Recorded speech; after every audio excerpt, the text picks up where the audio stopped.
Good afternoon বন্ধুরা। আজকে সেই লেভেলের গরম লাগছে আর কি, তাই আমরা চললাম পুকুরে স্নান করতে। তো বন্ধুরা দেখতেই পাচ্ছ রাস্তার ভিউটা কত সুন্দর। তো আমার সঙ্গে রয়েছে আজিম আর নিসবাত, চার সাইডে গাছপালা, খুব সুন্দর লাগছে দেখতে। তো ফাইনালি আমরা পুকুর পৌঁছে গেলাম। পৌঁছে দেখি পুকুরে অনেকটাই জল বেশি হয়ে গিয়েছে। প্রায় 1.5 মাস আগে আমি এসেছিলাম, তো জল অনেকটাই কম ছিল। তো এখন দেখি জল অনেকটাই বেড়ে গেছে। তারপর আমি আর আজিম দুজন মিলে স্নান করতে নেমে গেলাম আর কি। এর আগে এসেছিলাম তো জলটা বুক পর্যন্ত ছিল আর কি। আজকে এসে দেখি জলটা অনেকটাই বেড়ে গিয়েছে, চোখ পর্যন্ত হয়ে গিয়েছে, বা কোনো কোনো জায়গায় তার চেয়েও বেশি।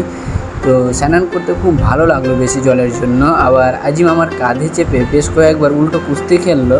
খুব সুন্দর লাগলো আমাদের স্নান করতে, খুব মজা লাগলো। তো বন্ধুরা এবার আমরা বাড়ি চলে যাব আর কি। তো ভিডিওটা যদি ভালো লেগে থাকে অবশ্যই লাইক কমেন্ট শেয়ার করে দিয়ে, আর কে কে পুকুরে স্নান করতে ভালোবাসো অবশ্যই কমেন্ট করে জানান। আমাকে কিন্তু পুকুরে স্নান করতে খুব ভালো লাগে, খুব মজাও পাই। তো ফাইনালি এবার আমরা বাড়ি বেরিয়ে গেলাম আর কি। তো বেশ বাড়ির কাছাকাছি পৌঁছে গিয়েছি। বাড়ি পৌঁছে আমি আবার কলের তলে গিয়ে সেই লেভেলের স্লিপ হয়ে পড়ে গেলাম আর কি। পড়ার পর দেখি কলে লেগে আমার পা অনেকটা কেটেও গিয়েছে।